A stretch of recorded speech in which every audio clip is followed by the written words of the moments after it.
السلام علیکم، میرا نام عائشہ ہے۔ میری شادی کو صرف 2 مہینے ہوئے تھے۔ شروع میں سب کچھ ٹھیک لگتا تھا، لیکن حقیقت بہت خوفناک تھی۔ میری ساس ایک مشہور دائی تھی، پورے علاقے میں اس کا نام تھا، ہر کوئی اس پر اعتماد کرتا تھا، مگر مجھے اس پر شک تھا۔ ہر ڈلیوری کے بعد اس کے پاس لاکھوں روپے آتے۔ یہ بات میری سمجھ سے باہر تھی۔ ایک دن میں نے اسے فون پر کہتے سنا، "شکار تیار ہے، خریدار بھی پہنچنے والا ہے۔" یہ الفاظ سن کر میرا دل زور سے دھڑکا۔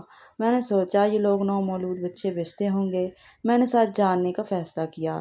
اگلے دن میں چپکے سے اپنی ساس کے پیچھے نکل پڑی۔ وہ ایک سنسان عمارت میں داخل ہوئی۔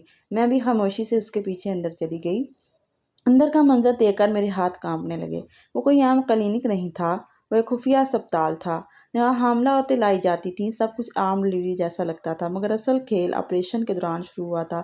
وہ عورتوں کا ایک گردہ نکال لیتے تھے اور کسی کو ذرا بھی خبر نہیں ہوتی تھی۔